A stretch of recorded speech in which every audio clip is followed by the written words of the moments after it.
जय हिंद प्यारे साथियों। मैं मिस्टर कुमार स्वागत करता हूं आपका आपके अपने एजुकेशन बायर सिविल सर्विसेज यूट्यूब चैनल में। स्टूडेंट्स, आज की जो क्लासेस होने वाली है, जो आपकी पॉलिटी की क्लास चल रही है, पीवाईक्यू की जो क्लास हम ले रहे हैं आपसे, उस क्लास का ये आप देखोगे पांचवा आपका क्लासेस है। और पांचवें नंबर की क्लासेस में आज हम देखेंगे एग्जीक्यूटिव के बारे में। किसके बारे में देखेंगे? जिसको हम हिंदी में कार्यपालिका कहते हैं, इस कार्यपालिका के बारे में देखेंगे। स्टूडेंट्स, इस क्लासेस में ना केवल आपको पीवाईक्यू सोल्व करवाए जा रहे हैं, बल्कि वो सारे विषय आपको टच करवाए जा रहे हैं कि क्वेश्चन को अटेम्प्ट कैसे करें, उसके साथ साथ किन बातों का विशेष ध्यान रखें और एनालिसिस कैसे पेपर को किया जा सकता है उसको। एजुकेशन बायर ना केवल आपको पॉलिटी बल्कि हिस्ट्री के सीरीज भी आपकी कंटिन्यू चल रही है। और यूपीएससी के 2015 से 2024 तक के प्रीलिम्स के क्वेश्चन पेपर हम डिस्कस कर रहे हैं, जिसमें 2018 तक आपके 15, 16, 17, 18 तक आपके कवर हो चुके हैं। वहीं 500 प्लस क्वेश्चन कितने महोदय? आपने सही सुना, 500 प्लस क्वेश्चन यूपीपीसीएस को ध्यान में रखते हुए हमने स्टार्ट किए हैं, जो करंट वेस हैं। कैसे हैं? आप देखोगे करंट वेस हैं, करंट अफेयर पर आधारित है। ठीक है, तो उन क्वेश्चनों को आप जरूर रूप से देखिएगा। उसकी एक क्लासेस आपको अपलोड करवा दी गई है। ठीक है, समय ना गवाते हुए क्लास को आगे बढ़ाते हैं। और यदि आपने सेशन को लाइक शेयर सब्सक्राइब नहीं किया है तो कर लीजिएगा।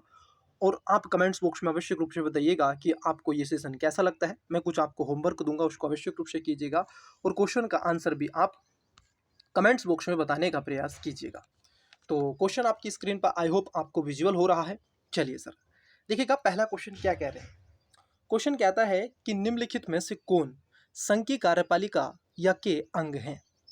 देखिए सर, आपने संविधान का आर्टिकल अगर हम देखें, संविधान का आर्टिकल है, आप देखोगे 79।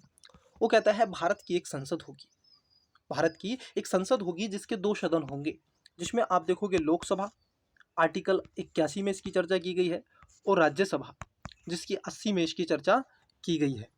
किसमें की गई है? आप देखोगे आर्टिकल 80 में इसकी चर्चा की गई है। तो इसी दोनों से मिलकर आप देखोगे क्या बनता है, आपके विधायिका बनती है। परंतु यहाँ पर पूछ रहा है सर आपसे क्या? कार्यपालिका के बारे में। कार्यपालिका आप देखोगे जो उसमें काम करने वाले व्यक्ति होते हैं, लोकसभा राज्यसभा में जो कार्यरत समूह होता है उसको हम कार्यपालिका कहते हैं। अब उसी से क्वेश्चन है, आइए स्टेटमेंट देके रखे हैं इसमें 3 और पूछा है कूट का प्रयोग करके सही उत्तर को चुनिए। आपको करेक्ट उत्तर बताना है, राइट आंसर बताना है। पहला स्टेटमेंट है भारत का राष्ट्रपति, दूसरा है भारत का प्रधानमंत्री, तीसरा है भारत का महान्यायवादी। बिल्कुल ये तीनों बातें ठीक हैं और इसलिए इसका राइट आंसर हो जाएगा ऑप्शन नंबर, आप देखोगे राइट आंसर हो जाएगा ऑप्शन नंबर डी, क्योंकि ये तीनों है। राष्ट्रपति की बात कर लें तो संविधान का आर्टिकल 52 कहता है भारत के एक राष्ट्रपति होगा। ठीक है, निर्वाह कार्य योजना एक ट्रिक है जो कि राष्ट्रपति को बताती है। प्रधानमंत्री को लेकर के आप देखोगे संविधान का आर्टिकल आपका 74 कहता है कि भारत का एक प्राइम मिनिस्टर होगा और उसके खास तौर पर आप देखोगे शपथ दिलवाने का काम राष्ट्रपति करेंगे और प्रधानमंत्री के कहने पर मंत्रिपरिषद का गठन किया जाएगा।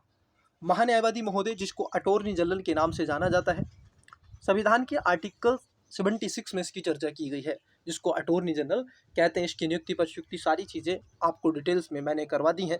पॉलिटी की जो क्लास थी क्विक रिवीजन की, उसमें मैंने बड़े अच्छे से इसको कवर करवाया था।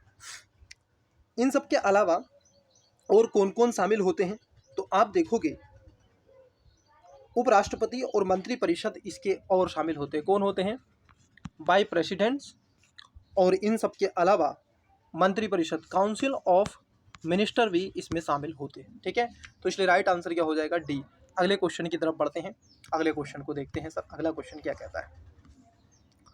अगला क्वेश्चन है आपका क्वेश्चन नंबर 2। स्टूडेंट्स, इसमें ध्यान में रखने वाली चीज़ है,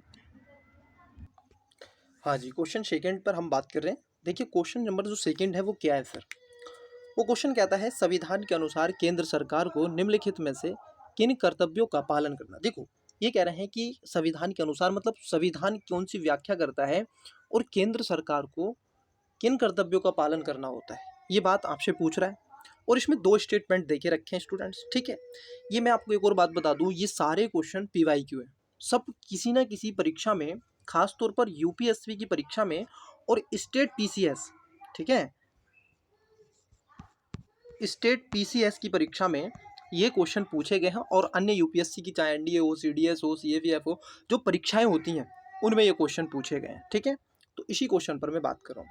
पहला है वह आक्रमण और आंतरिक अशांति से राज्यों की रक्षा करना। बिल्कुल ये बात एकदम डेफिनेटली आप देखोगे सही है, जो कि आप देखोगे राज्य जो सरकार है, जो आप देखोगे केंद्र सरकार है, ये क्या करती है, आर्टिकल अगर मैं बात कर लूँ, एक आर्टिकल आता है आपका, आर्टिकल है 355। आर्टिकल 355 में इस बात को व्याख्यात किया गया है कि जो केंद्र सरकार होगी, यहाँ पर केंद्र सरकार का दिया गया है, लेकिन यहाँ पर संविधान के अंदर आप देखोगे सेंट्रल गवर्नमेंट, संघ की सरकार बोलता है वो। ठीक है, तो उसका ये दायित्व बनता है कि वो क्या करेगी, वो राज्यों का, ठीक है, राज्यों को आप देखोगे सुरक्षा प्रदान करेगी। वहाँ और आंतरिक अशांति अगर उनमें फैलती है तो उसको रोकने का प्रयास करेगी, उस शांति को स्थापित करने का प्रयास आपकी राज्य सरकार, जो सेंट्रल गवर्नमेंट है, वो करेगी। ठीक है, दूसरा स्टेटमेंट क्या कहता है, वो कहता है यह है सुनिश्चित करना। दूसरे स्टेटमेंट में कहा गया, पहला वाला ठीक है, बिल्कुल ठीक है। दूसरा वाला स्टेटमेंट कहता है यह सुनिश्चित करना कि सभी राज्य सरकारें भारतीय संविधान के प्रावधानों के अनुसार संचालित होंगी। ये भी बात क्या है, आप देखोगे ये बात पूर्ण रूप से कही गई है। ये भी आर्टिकल आप देखोगे, आर्टिकल अगर हम देखें तो आर्टिकल 355 की ही बात यहाँ पर व्याख्यान के तौर पर की गई है। ठीक है, 355 की ही व्याख्यान की गई है, तो ये भी बात क्या हो जाती है, आपको ठीक हो जाती है। ठीक है, तो इसका पहला भी ठीक है और दूसरा भी ठीक है। पूछ रहा है आप देखोगे कूट प्रयोग करके सही उत्तर का चयन कीजिए, तो सही उत्तर कौन सा है, आप देखोगे दोनों इसमें क्या हो जाते हैं, सही हो जाते हैं। इस बात को थोड़ा सा ध्यान में रखना है। चलिए नेक्स्ट क्वेश्चन है आपका, तीसरा क्वेश्चन क्या कहता है, क्वेश्चन नंबर 3 में आप देखोगे बताया गया है कि राष्ट्रपति 5 वर्ष तक अपने पद पर रहता है। किस पर रहता है, राष्ट्रपति आप देखोगे 5 वर्ष तक अपने पद पर रहता है। ठीक है, इस चीज को ध्यान में रखना है। अब कब से रहता है राष्ट्रपति 5 वर्ष तक, देखो संविधान के आर्टिकल अगर हम देखें, संविधान में एक आर्टिकल है सर, अगर मैं उस आर्टिकल की बात कर लूँ, यहाँ पे मैं आपको थोड़ा समझा देता हूँ। एक आर्टिकल आप पढ़ते हैं महोदय, आर्टिकल है आप देखोगे 52, उसमें कहा गया है कि भारत का एक राष्ट्रपति होगा। 53 कहता है कि जितने भी कार्य किए जाएंगे भारत सरकार के राष्ट्रीय और अंतर्राष्ट्रीय स्तर पर, वो राष्ट्रपति के नाम पर किए जाएंगे। और 54 में कहता है आप देखोगे राष्ट्रपति का निर्वाचन। 55 और 56 उसके बाद आप देखोगे इसकी योग्यता की बात करता है। निर्वाह कार्य, जो कार्यकाल है आप देखोगे आर्टिकल नंबर 56 में इसके कार्यकाल की बात कही गई है। सामान्यतः राष्ट्रपति का कार्यकाल आप देखोगे कितने वर्ष का होता है, आपको सबको पता है। आर्टिकल जो आपका 56 है वो इस बात को स्वयं बताता है कि राष्ट्रपति का कार्यकाल आप देखोगे निर्वाचन की तारीख से कितना होता है, जब से वो निर्वाचित होता है तब से उसका 5 ईयर्स का कार्यकाल होता है। इट्स क्लियर या नो। आइए अब उसी को देख लेते हैं, निर्वाचन से होता है या फिर जब से उसने ओथ ली होती है। देखिए सर क्या कह रहे हैं, ये कह रहे हैं राष्ट्रपति 5 वर्ष तक अपने पद पर बना रहता है। ऑप्शन नंबर ए अपने निर्वाचन की तारीख से, बी संसद द्वारा निर्धारित तिथि से, डी अपने पद ग्रहण के दिन से, या फिर आप देखोगे डी निर्वाचन आयोग द्वारा घोषित तिथि से। जब राष्ट्रपति अपना पद ग्रहण कर लेता है, मतलब कि आप देखोगे शपथ ले लेता है, उस शपथ के पश्चात ही आप देखोगे राष्ट्रपति 5 वर्ष तक अपने पद पर सुनिश्चित रूप से रहता है। चलिए अगला क्वेश्चन देखते हैं सर। अगला क्वेश्चन क्या है, देखिए सर ये पूछ रहे हैं क्वेश्चन नंबर अगला, देखिए आप इस पर क्रम पे मत जाइएगा क्योंकि ये मैंने स्वयं वो क्वेश्चन अपने आप से निकाले हैं। ठीक है, जो बड़े महत्वपूर्ण क्वेश्चन है। ठीक है, बहुत ये ऐसे क्वेश्चन हैं जो मल्टीपल टाइम पूछे गए हैं, मैंने स्वयं इन क्वेश्चनों को बनाया। ठीक है, वहाँ से पेपर से मैंने, ठीक है, अलग अलग से देखा कि ये क्वेश्चन महत्वपूर्ण है, बुक में ये महत्वपूर्ण है, लक्ष्मीकांत में। ठीक है, पूरा डेफिनेशन क्या आपका रिवाइज भी हो जाएगा पूरा। ठीक है, संसद अथवा विधानसभा का कोई सदस्य, आप समझ रहे हैं, राष्ट्रपति निर्वाचित हो सकता है, परंतु अब देखो कोई व्यक्ति आपको राष्ट्रपति बनाना है। ठीक है, राष्ट्रपति की योग्यताएं आप देखोगे निर्वाह कार्य यो समान। ठीक है, जो योग्यताएं हैं अगर आप देखोगे संविधान के आर्टिकल अगर आपने 58 पढ़ा होगा तो उसमें योग्यताएं आपने देखी होंगी। It's clear. और उसमें योग्यता एक ये है कि सर पहली बात तो 35 वर्ष आयु होनी चाहिए, पागल दिवालिया ना हो, भारत का नागरिक हो, और दूसरी बात लोकसभा का सदस्य बनने की आप देखोगे एलिजिबिलिटी उसके पास होनी चाहिए। ठीक है, क्या होनी चाहिए, लोकसभा की आप देखोगे जो क्या है आपका सदस्य बनने की योग्यता होनी चाहिए। किसके पास में होनी चाहिए स्टूडेंट्स? आपके व्यक्ति के पास में होनी चाहिए अगर कोई राष्ट्रपति बनता है तो। ठीक है, अब यही आपसे पूछ रहे हैं। अब देखिए क्या पूछ रहे हैं, ये कह रहे हैं कि संसद अथवा विधानसभा का कोई सदस्य राष्ट्रपति निर्वाचित हो सकता है, परंतु ऑप्शन नंबर ए, चुनाव लड़ने से पूर्व उसे अपनी सदस्यता से त्यागपत्र देना है। ये गलत है, डेफिनेटली गलत है। बी कहता है कि अपने निर्वाचन से 6 माह के अंदर अपनी सदस्यता छोड़नी होती है। मतलब अगर सांसद है या विधानसभा का कोई सदस्य राष्ट्रपति बनता है और चुनाव जीत जाता है, बट कब बनेगा? वो कहता है 6 माह के अंदर। सी है निर्वाचित होने के उपरांत ही अपना सदस्यता छोड़नी होगी। डी है एक सांसद चुनाव लड़ सकता है परंतु विधानसभा का सदस्य नहीं लड़ सकता। इसकी बात यहाँ पर क्या है सर? की जा रही है। ठीक है, इसकी बात यहाँ पर आपको क्या है? की जा रही है। लेकिन अगर हम देखें संविधान का आर्टिकल है 59, कौन सा है सर? एक आर्टिकल है, इसके राइट आंसर की बात कर लें तो उसको आप देखोगे निर्वाचित होने के उपरांत ही उसको क्या करनी पड़ेगी? अपनी सदस्यता छोड़नी पड़ेगी। परंतु स्टूडेंट्स आप देखोगे अगर मैं आर्टिकल की बात कर लूँ, यहाँ पे एक आर्टिकल जरूर टच होता है, आर्टिकल है आपका 59। और 59 कहता है कि कोई भी व्यक्ति अगर वो सांसद है या विधानसभा का कोई सदस्य है और राष्ट्रपति का निर्वाचित हो जाता है तो उसको आप देखोगे जब ओथ लेगा तो उसको उसकी सदस्यता का क्या करना पड़ेगा? त्यागपत्र देना पड़ेगा।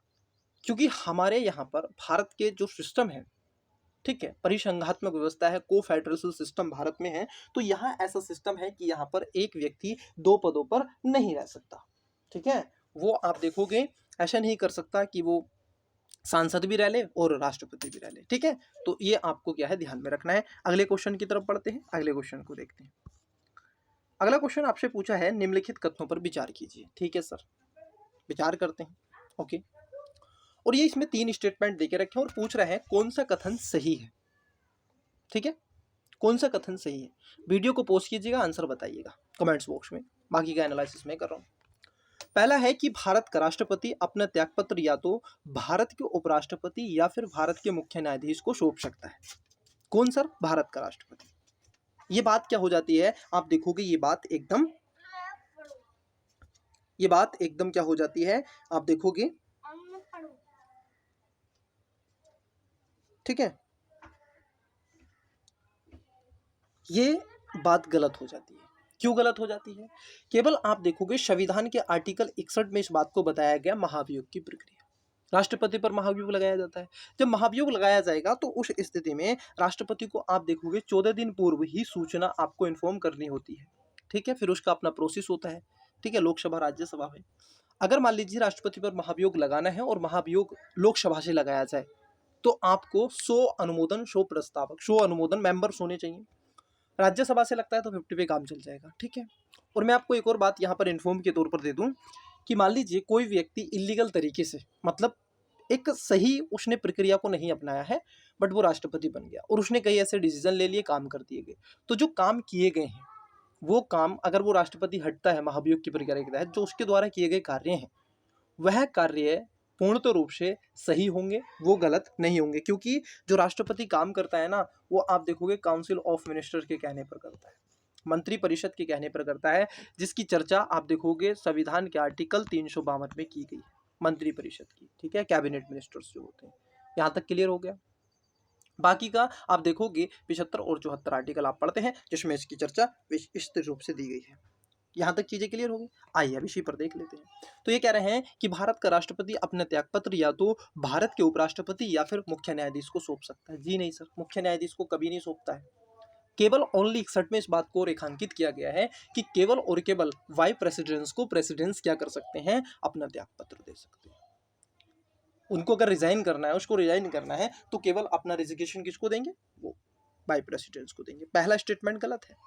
दूसरा स्टेटमेंट है कि राष्ट्रपति पर महाभियोग चलाने के आरोप पर संसद के किसी भी सदन के 1/3 सदस्य का हस्ताक्षर होना अनिवार्य है। समझना जरा, यहाँ पर बता रहे हैं कि 1/3 की बात की जा रही है सर। 1/3 नहीं होता है, ये 1/4 होता है महोदय। ठीक है, ये क्या होता है? ये आप देखोगे 1/4 होता है, ना कि 1/3 होता है। तो इसको क्या है, आप क्या करेंगे, ध्यान में रखेंगे। तो पहला वाला गलत है, दूसरा वाला गलत है। मैं कह रहा हूँ ना, जब कोई आपको नंबर दे दे तो बस उस पर अलर्ट हो जाइएगा, यूपीएससी का अगर क्वेश्चन है तो। ठीक है, फैक्ट पूछता है परंतु इतने फैक्ट नहीं पूछता है कि आप फैक्ट में रह जाए। आपकी कॉन्सेप्चुअल बिहेवियर को ये समझने का प्रयास कर रहा है, और जैसे जैसे इस परीक्षा की डिमांड कंपटीशन बढ़ रहा है वैसे वैसे इसमें कॉन्सेप्चुअल चीजें और डेप्थ में जाकर के पूछी जा रही हैं। तीसरा स्टेटमेंट है कि राष्ट्रपति के चुनाव में भाग लेने वाले सभी, जरा समझना, सभी सदस्य राष्ट्रपति के महाभियोग की प्रक्रिया में भी शामिल होते हैं। जी नहीं, ऐसा नहीं है। आइए मैं आपको समझा देता हूं। देखिए क्या है। देखिए महोदय, जब प्रेसिडेंट्स का निर्वाचन होता है, संविधान के आर्टिकल अगर हम देखें तो आर्टिकल अगर आप देखें तो 54 में इसकी चर्चा है। ठीक है, अब इसमें कौन कौन शामिल करता है तो आपने देखा होगा पार्लियामेंट। पार्लियामेंट के 2 सदन होते हैं। ठीक है, एक होता है लोकसभा, एक होता है राज्यसभा। ठीक है, और इसके जितने भी इलेक्टेड मेंबर होते हैं, याद रखना, जितने भी इलेक्टेड मेंबर होते हैं वो इसमें पार्टिसिपेट करते हैं, पहला। दूसरा, जो मेंबर होते हैं, जो विधानसभाएं हैं, उनके जो इलेक्टेड मेंबर होते हैं, जो चुन करके आते हैं सर, जिनका निर्वाचन होता है, वो इसके अंदर पार्टिसिपेट करते हैं। परंतु ये ध्यान रखना, जब आर्टिकल 61 के तहत, किसके तहत महोदय स्टूडेंट्स, आर्टिकल 61 के तहत जब भी राष्ट्रपति पर महाभियोग की प्रक्रिया लगाई जाएगी तो उसमें केवल और केवल, ओनली वर्ड यूज कर रहा हूं, ध्यान में रखना, ओनली उसमें पार्लियामेंट के ही सदस्य जो नॉमिनेट मेंबर होते हैं वो पार्टिसिपेट करते हैं। उसमें आप देखोगे लोकसभा और उसी में आप देखोगे राज्यसभा आ जाती है। इसमें कौन से इलेक्टेड मेंबर होते हैं, परंतु इसमें एक भी विधानसभा का सदस्य पार्टिसिपेट नहीं करता। इसको आपको ध्यान में रखना, बस यही चीज थी। It's clear. आइए, तो इसमें कह रहे हैं कि महाभियोग की प्रक्रिया में भी शामिल होते हैं, तो आप कहोगे जी नहीं महोदय, वो महाभियोग की प्रक्रिया में शामिल नहीं होते। ठीक है, तो इसलिए आप देखोगे तीनों ही इसमें कह रहा है कौन सा या कौन से सही है, तो मैं कहूंगा सर इसमें एक भी सही नहीं है, ये सारे के सारे गलत है। तो इसका correct answer option number D हो जाएगा करेक्ट आंसर। ठीक है, आइए अगले क्वेश्चन को करते हैं। क्वेश्चन अगला देखते हैं सर क्या पूछा है। अगला क्वेश्चन आपसे पूछ रहे हैं और ये कह रहे हैं निम्नलिखित कथनों पर विचार कीजिए। ठीक है सर, हम कथनों पर विचार कर लेते हैं। आपने कह दिया, मैंने कहा ओके। कथनों पर विचार कीजिए और स्टेटमेंट 2 देके रखें और पूछ रहा है उपयुक्त कथनों में से कौन सा या कौन से कथन सही है या है। पहला स्टेटमेंट देके रखा है कि अनुसूचित क्षेत्रों तथा जनजातीय इलाकों के प्रशासन के संबंध में राष्ट्रपति की शक्तियों की प्रक्रिया विधान संबंधी होती है। जरा समझना, ये जो कह रहे हैं, इन्होंने इस बात को कहा है, इन्होंने इस बात को रेखांकित करने का प्रयास किया है कि राष्ट्रपति की जो प्रक्रिया है वो ऐसी होती है। ठीक, तो पहला गलत है। क्यों गलत है उसको थोड़ा सा देखिएगा। ठीक है, उसको थोड़ा सा देखने का प्रयास कीजिए। क्योंकि अनुसूचित क्षेत्रों में सॉरी देखिए, हाँ, जो अनुसूचित क्षेत्र हैं उन क्षेत्रों में जनजातीय इलाकों और प्रशासनिक संबंध राष्ट्रपति की शक्तियों की प्रकृति विधानसभा संबंधी होती है, ऐसा नहीं है, ये गलत है। दूसरा स्टेटमेंट को जरा समझना, ये कह रहे हैं कि भारत का नाम मात्र एक मुखिया होने के नाते राष्ट्रपति अंतरराज्यीय परिषदों की नियुक्ति से संबंधित कार्यकारी प्रक्रिया को निर्वहन कर सकता है। बिल्कुल, आप देखोगे ये दूसरा वाला स्टेटमेंट सही हो जाता है। पूछा है कितने सही है, कौन सा सही है, तो आप कहोगे सर इसमें जो सही है केवल आप देखोगे 2 सही है। ठीक है, कौन सा सही है, केवल 2 सही है। क्योंकि यह केंद्र और राज्य, विभिन्न राज्यों के मध्य आप देख लोगे सहयोग और समन्वय स्थापित करने का प्रयास कौन करता है, राष्ट्रपति करता है। यहां तक चीजें क्लियर। अगले क्वेश्चन की तरफ बढ़ते हैं। चलिए अगला क्वेश्चन देखते हैं। आई होप आपको क्वेश्चन विजिबल हो रहा है। ऑप्शन इसके नीचे है, उसको भी देखेंगे। क्वेश्चन है कि राष्ट्रपति की विधायी शक्तियों के संबंध में निम्नलिखित कथनों पर विचार कीजिए। कौन सी शक्ति पूछी है सर, विधायी शक्ति किसकी पूछी है महोदय, राष्ट्रपति की विधायी शक्ति आपसे पूछ ली गई है। ठीक है, चलिए ये कह रहे हैं 3 स्टेटमेंट है और पूछा है सही।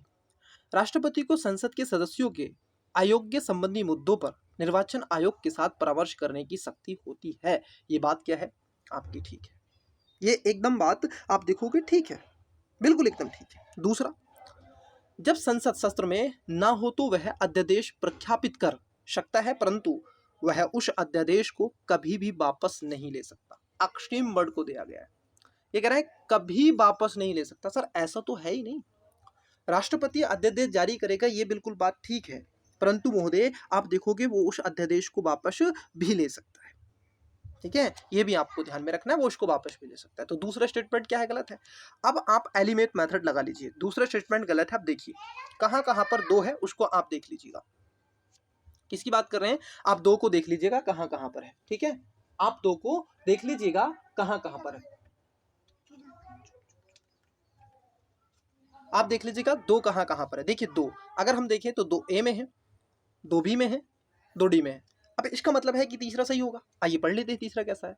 यदि किसी विधेयक में सरकार द्वारा निधि उधार लेने संबंधी उपबंध अंतर्निहित है तो राष्ट्रपति ऐसे विधेयक को नहीं लौटा सकता है। तो ये बात किसकी बात की जा रही है? अगर सरकार ऐसे काम करती है तो उसमें बात की जा रही है, आप देखोगे मनी बिल की। किसकी बात की जा रही है महोदय? मनी बिल की बात की जा रही है। आप कहोगे धन विधेयक की बात की जा रही है। और धन विधेयक की बात कर लें तो संविधान के आर्टिकल, अगर आपने देखा होगा आर्टिकल 110 आप पढ़ते हैं, वहां पर आपको मनी बिल की बात हो जाती है। और धन विधेयक के विषय में राष्ट्रपति आप देखोगे पुनर्नुमति लोकसभा में पेश करता है। क्योंकि ऐसा है कि जब आप देखोगे, इसका राइट आंसर सी है, लेकिन आप देखोगे जब मनी बिल लाया जाता है तो वो पहले परामर्श होता है राष्ट्रपति के साथ, ठीक है? इसका एक अपना विषय है, उसको हम विस्तार से जब बताएंगे आपको। हालांकि मैंने क्लास में डिस्कस किया है, अगर आपने वीडियो नहीं देखी है तो देखिएगा, क्विक रिवीजन क्लास पॉलिटी की, ठीक है? तो वहां पर मैंने कवर करवा दिया। अगले क्वेश्चन की तरफ पढ़ते हैं। आइए अगला क्वेश्चन देखते हैं सर क्या है। क्वेश्चन नंबर 12 क्या कह रहा है, जरा देखिएगा सर। क्वेश्चन नंबर 12 कह रहा है, आप देखोगे ये कह रहे हैं कि राष्ट्रपति के चुनाव के संदर्भ में निम्नलिखित कथनों पर विचार कीजिए। संविधान के अनुच्छेद आप देखोगे 54 में इसकी चर्चा की गई है। किसमें की गई है? 54 में इसकी चर्चा की गई है। तो इसको थोड़ा सा आपको समझना है। यस, देखिए 2 स्टेटमेंट है और आपसे पूछा है सही, ठीक है? आपसे क्या पूछा है आप देखिए 12वें क्वेश्चन में इस बात को कहा गया चुनाव। संविधान के जो आर्टिकल है, अगर आपने आर्टिकल अच्छे से पढ़े हैं, अभी मैंने जिसमें चर्चा की है, संविधान का आर्टिकल 54 है, ठीक है, जो निर्वाचन की बात करता है, ठीक है? देखिए सर क्या क्या मुद्दा है, इसको थोड़ा सा समझ लेते हैं। राष्ट्रपति के चुनाव है, 2 स्टेटमेंट देके रखें। भारत के राष्ट्रपति के चुनाव से संबंधित किसी भी विवाद को किसी भी न्यायालय में चुनौती नहीं दी जा सकती। क्या ऐसी बात है कि राष्ट्रपति का अगर इलेक्शन होता है और वो इलेक्शन अगर थोड़ा बहुत गलत हो जाए तो उसको हम चुनौती नहीं दे सकते? क्या ये वाली बात ठीक है? क्या आप ही अपने उससे बताइएगा ये बात ठीक है? तो मैं कहूँगा ये बात एकदम गलत है, क्योंकि इसको चुनौती आप सुप्रीम कोर्ट में दे सकते हैं कि सर ये चुनाव जो हो रहा है ये गलत हो रहा है, बिल्कुल दे सकते हैं। तो पहला गलत हो गया। दूसरा स्टेटमेंट, यदि निर्वाचक मंडल पूरा नहीं होता है तो निर्वाचक मंडल के बाकी सदस्य आप देखोगे निर्वाचक मंडल की संख्या पूर्ण होने तक अपना वोट नहीं दे सकते, अपना वोट नहीं दे सकते। आज ना खेलने जा। देखिए है क्या एक्चुअल में स्टूडेंट्स, ये स्वीट्स है, अभी बार बार आ जाती है, इसको कोई काम करना होता है, स्टडी से रिलेटेड होता है, तो ये मुझको डिस्टर्ब करती है, ठीक है? तो इसलिए आप देखोगे इसमें पहला स्टेटमेंट भी गलत है, ठीक है, और दूसरा स्टेटमेंट भी गलत है, क्योंकि निर्वाचन मंडल पूरा नहीं होता है तो निर्वाचक मंडल के बाकी सदस्य निर्वाचक मंडल की संख्या पूर्ण होने तक अपना वोट नहीं दे सकते। ये बात गलत है, दे सकते हैं। तो इसलिए आप देखोगे दोनों कथन इसमें क्या है, असत्य है। इसका राइट आंसर क्या हो जाएगा? ऑप्शन नंबर डी इसका करेक्ट आंसर हो जाएगा। आइए अगले क्वेश्चन की तरफ बढ़ते हैं। अगला क्वेश्चन देखिए, क्वेश्चन नंबर अगला क्या कह रहा है सर? ऑप्शन देख लेंगे, लेकिन पहले आइए स्टेटमेंट को देखते हैं। ये कह रहे हैं कि भारत के राष्ट्रपति के संदर्भ में निम्नलिखित कथनों पर विचार कीजिए। पहला 3 स्टेटमेंट देके रखे और पूछ रहे हैं आपसे सही। क्या पूछ रहे हैं स्टूडेंट्स? आपसे सही पूछ रहे हैं, ठीक है? आइए पहला स्टेटमेंट है, यदि संसद के किसी भी सदन का कोई भी सदस्य राष्ट्रपति बन जाता है तो 6 महीने के भीतर या अवधि तक सदस्यता आप देखोगे बना रहता है। अवधि तक वो क्या रहेगी, क्या उसकी सदस्यता बनी रहेगी, उसकी बात यहाँ पर की जा रही है। 6 महीने की अवधि तक वही है, आपको ध्यान में रखना जो कि मैंने आपको पहले भी बताया, संविधान का आर्टिकल 59 याद कर रहे हो, आर्टिकल 59। तो ये बात गलत है सर। जब वो मान लीजिए जब वो राष्ट्रपति बना तो उसमें 6 महीने काम नहीं करते, उसको एक्सट्रीमली क्या करना है, वो एक्सट्रीमली अपने पद से क्या कर देगा, इस्तीफा दे देगा। जिस पद पे था, सांसद था, विधायक था, मंत्री था, कोई भी था, अगर उसने मान लीजिए अगर उसने राष्ट्रपति के पद की शपथ ले ली तो वो समय के साथ ही क्या हो जाएगा, हट जाएगा। तो पहला वाला स्टेटमेंट गलत है। अब मान लीजिए पहला स्टेटमेंट गलत है, आप कह रहे हैं कि सर अगर हम इसमें एलिमेंट मेथड लगाएं तो कैसे इसका आंसर पाएं। देखिएगा जरा, पहला आपका गलत था तो ए में खत्म, सी में खत्म और डी में खत्म। आंसर हमें मिल गया है कि आंसर इसका बी है। ठीक है, और आंसर बी है, ठीक है। लेकिन अगर दोनों स्टेटमेंट नहीं पढ़े उसको भी तो पढ़ लें।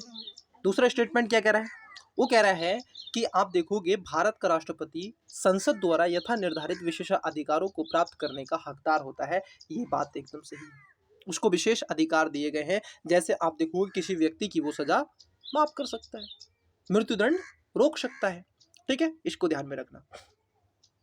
तीसरा स्टेटमेंट क्या है, राष्ट्रपति को कार्यकाल के दौरान उनको दिए जाने वाले भत्ते में कटौती नहीं की जा सकती। बिल्कुल, कोई भी स्थिति हो, हाँ, अगर राष्ट्रपति स्वयं कह रहे हैं कि भाई मुझे भत्ता नहीं चाहिए, भत्ता काट लो, और भत्ता भी ना, थोड़ी सी सैलरी मिलती है यार इनको, बहुत थोड़ी सी सैलरी मिलती है, समझे, बहुत थोड़ी सैलरी मिलती है, लगभग मुझे लगता है कि 4 लाख कुछ रुपए मिलते हैं इनको महीने के, और सारी ये बंगला गाड़ी वगैरह वगैरह, ये सारी खाना पीना वगैरह वगैरह, ये सब सुविधाएं तो मिलती हैं, लेकिन 4 लाख रुपए महीने के भी इनको मिलते हैं, छोटी सी रकम मिलती है। तो इसलिए आप देखोगे पहला कथन गलत था और दोनों स्टेटमेंट आपके सही है, दूसरा और तीसरा सही है, राइट आंसर बी हो जाएगा। आगे बढ़िए, अगले क्वेश्चन की तरफ बढ़ते हैं। क्वेश्चन नंबर आप देखेंगे अगला क्या कहता है सर। अगला क्वेश्चन कहता है आपसे कि महोदय, राष्ट्रपति के अध्यादेश जारी करने की शक्ति के संदर्भ में निम्नलिखित कथनों पर विचार कीजिए। मतलब कि अगर राष्ट्रपति ने कोई अपना अध्यादेश जारी कर दिया, ठीक है, अब जो अध्यादेश है उसको लेकर के क्वेश्चन पूछ रहे हैं, 2 स्टेटमेंट है और इसमें पूछ रहा है उपयुक्त कथनों में से कौन सा या कौन से कथन सही है या है, ठीक है, ये आपसे क्या है पूछ रहे हैं। देखिएगा सर, अगर हम आर्टिकल की बात कर ले, पहले आर्टिकल आप देखोगे राष्ट्रपति के अध्यादेश जारी करने की शक्ति आर्टिकल 123 में, तो 1 2 3 आप कर सकते हैं। वहीं अगर हम देखें गवर्नर जनरल की, जो गवर्नर होता है, जो गवर्नर है उसके अध्यादेश जारी करने की शक्ति क्या है, कौन सी है, जरा बताएगा, कौन बताएगा सर। देखिए अध्यादेश जारी करने की शक्ति को कमेंट बॉक्स में, ठीक है, गवर्नर की पूछ रहा है, कितनी है, 213, ठीक है, तो इसको ध्यान में रखना है। तो उसी में पूछ रहा है, जब संसद के दोनों सदन, आइए इस पर देख लेते हैं, जब संसद के आप देखोगे दोनों सदनों का सत्र चल रहा हो, उस समय राष्ट्रपति द्वारा अध्यादेश जारी नहीं किया जा सकता। ये बात ठीक है। कब जारी करते हैं, तब जारी करते हैं जब मान लीजिए या तो दोनों सदन नहीं चल रहे हो या फिर दोनों सदनों में से एक सदन नहीं चल रहा हो और ऐसे महत्वपूर्ण विषय हो कि उस समय की स्थिति सिचुएशन ऐसी हो गई हो कि राष्ट्रपति को अध्यादेश जारी किए बिना काम नहीं चलेगा। अध्यादेश का मतलब क्या होता है कि एक ऐसा ऑर्डिनेंस वो लेकर के आते हैं कि ऐसा कानून होता है जो संसद के द्वारा ऐसे मान लीजिए बनाया गया कोई कानून होता है, ठीक है। जब वो सिचुएशन हल हो जाती है, हैंडल हो जाती है और जब सत्र चालू होता है, अगर उसको संसद को लगता है कि इसको कानून बना दे तो बना दे, नहीं तो राष्ट्रपति स्वयं उसको वापस लेने के हकदार होते हैं, ठीक है। चलिए, तो ये वाली बात क्या हो जाती है, पहला स्टेटमेंट सही है। दूसरा, राष्ट्रपति द्वारा जारी अध्यादेश को संसद द्वारा इसकी बैठक में 6 सप्ताह के भीतर पुनः पारित किया जाता है। क्या किया जाता है, पुनः पारित किया जाता है। ये बात क्या हो जाती है, आप देखोगे ठीक हो जाती है, और इसीलिए इसमें पूछा है कौन सा सही है, इसमें दोनों बातें क्या हो जाती हैं, ठीक हो जाती है। आंसर इसका सी हो जाएगा। अगले क्वेश्चन की तरफ बढ़ते हैं। अगला क्वेश्चन देखिए, इस क्वेश्चन में क्या पूछा है, आइए नेक्स्ट क्वेश्चन ये पूछ रहे हैं कि निम्नलिखित कथनों पर विचार कीजिए। अब आपको देख रहे हैं 4 स्टेटमेंट दे के रखे हैं और पूछा है उपयुक्त सदस्यों में से कौन राष्ट्रपति के निर्वाचन हेतु गठित निर्वाचन मंडल का हिस्सा है। किसका हिस्सा है सर, निर्वाचक मंडल का हिस्सा है। अब कौन सा है सर, वो आपको बताना है, उसी पर आपसे क्वेश्चन पूछा जा रहा है, ठीक है। कौन सा राष्ट्रपति के निर्वाचन गठित का मंडल का है। देखो निर्वाचन की बात की जा रही है ना, आर्टिकल मैंने आपको बता दिया, पहले ही समझाया, बस आपको जान लेना है। आइए, लोकसभा के सभी सदस्य, क्या ये बात सही है कि लोकसभा के ओवरऑल 8 मेंबर उसमें शामिल होते हैं? नहीं सर, ये कंफ्यूज हो जाते हैं स्टूडेंट। एक होता है बाई प्रेसिडेंट, में समझा देता हूँ आपको, देखिए पहले थोड़ा सा समझ लीजिएगा, ठीक है। क्या करना है, पहले थोड़ा सा आइए, मैं यहाँ पर एक पेपर है तो इस पर मैं आपको समझा देता हूँ कि मुद्दा है क्या सर, वास्तव में चीजें हैं क्या और कैसे आपको दिखती हैं, ठीक है।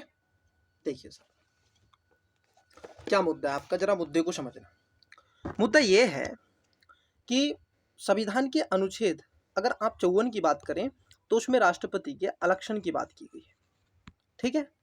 और इसमें कहा गया है, इसमें जो होंगे जितने भी इलेक्टेड मेंबर होंगे, ये ध्यान में रखना है, ठीक है। और इसमें जो मेंबर होंगे वो निम्न होंगे, ये एक तो लोकसभा के, ठीक है, राज्यसभा के, जो सेंट्रल्स आप देखोगे यूटीज जिसको हम बोलते हैं, केंद्र शासित प्रदेश ऐसे कह सकते हैं, तो उसमें पुडुचेरी, दिल्ली और उसके साथ साथ इन विधानसभाओं को क्या होगा, उसके निर्वाचित जो मेंबर होंगे वो होंगे। और जो विधानसभाएं होती हैं राज्य की, जैसे मान लीजिए छत्तीसगढ़ है, उसकी विधानसभा, उत्तर प्रदेश की विधानसभा है, तो उसके जो सारे के सारे इलेक्टेड मेंबर होते हैं वो उसके अंदर पार्टिसिपेट करेंगे। पहली बात, इट्स क्लियर या नो? ओके। वही आप देखोगे बाई प्रेसिडेंट्स की, अभी इसको समझ लेना। बाई प्रेसिडेंट्स को देखो, बाई प्रेसिडेंट्स की अगर हम बात कर ले, उसके निर्वाचन समथिंग आर्टिकल 66 में उसकी चर्चा है, 65 में, आप कमेंट्स में बताइएगा 66 है या 65 है, जो आपके बाई प्रेसिडेंट्स के इलेक्शन की बात करता है, निर्वाचन गण की बात करता है। ठीक है, जब उसके मैं एमसीक्यू लूंगा तो बताऊंगा आपको। देखिएगा, तो जो बाई प्रेसिडेंट्स होता है उसमें उसमें जो संसद होती है सर, पार्लियामेंट होती है, उसके सभी सदस्य कितने, ओवरऑल मेंबर, चाहे उसमें आप देखोगे नॉमिनेट मेंबर हो चाहे उसमें इलेक्टेड मेंबर हो, पार्टिसिपेट करते हैं। आप इसको हटाने की प्रक्रिया में देख लीजिएगा, जब आपको प्रेसिडेंस हटाना होता है, ठीक है, आर्टिकल 61 के अनुसार, तो उस स्थिति में आप पाओगे कि केवल इसमें जो पार्लियामेंट है उसके जो दोनों सदन हैं, लोकसभा और राज्यसभा, इनके ही नॉमिनेट मेंबर, याद रखना, इलेक्टेड मेंबर जो होते हैं, सॉरी नॉमिनेट नहीं, इलेक्टेड जो मेंबर होते हैं वो पार्टिसिपेट करते हैं। विधानसभाओं के और केंद्र शासित प्रदेश यूटीज के कोई मेंबर इसमें पार्टिसिपेट नहीं करते हैं। ठीक है, बस यही कॉन्सेप्ट मुझे आपको बताना था। अब मैं इस पे आइए देख लेता हूँ क्या क्या आपसे पूछा जा रहा है। ठीक है, देखिए, निम्नलिखित कथनों पर विचार कीजिए, उपयुक्त सदस्यों में से कौन राष्ट्रपति के निर्वाचन हेतु गठित निर्वाचन मंडल का हिस्सा है। ऑप्शन नंबर ए कहता है, पहला देखो स्टेटमेंट है, लोकसभा के सभी सदस्य, नहीं सर, लोकसभा के सभी सदस्य नहीं होते, नॉमिनेट मेंबर होते हैं, पहला गलत हो जाएगा। आंसर तो मिल गया आपको डीएस का, देख लो, सी में भी है, ए में भी है, बी में भी है, ठीक है, आपका ए एक जो है, ठीक है, लेकिन डी में नहीं होगा, तो राइट तो मिल गया। दूसरा है, राज्य विधान परिषद के सभी सदस्य, ना सर ये है, विधान परिषद के भी सदस्य नहीं होते हैं।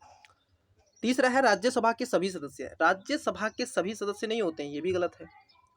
राज्य विधानसभा के सभी सदस्य, आप कहोगे सर इनमें से कोई सा भी सही नहीं है, ये सभी के सब गलत है। इसमें केवल और केवल आप देखोगे इलेक्टेड मेंबर होते हैं जिसका निर्वाचन होता है, और इसलिए राइट आंसर आप देखोगे ऑप्शन नंबर डी हो जाएगा, करेक्ट आंसर डी हो जाएगा। आगे बढ़ते हैं, चलिए सर अगले क्वेश्चन को देखते हैं। आई होप आपको सेशन अच्छा लग रहा है, कैसा लग रहा है मुझे जरूर बताइएगा, और मुझे पता है आपको सेशन अच्छा लग रहा है। ठीक है, आइए अगले क्वेश्चन को देखते हैं।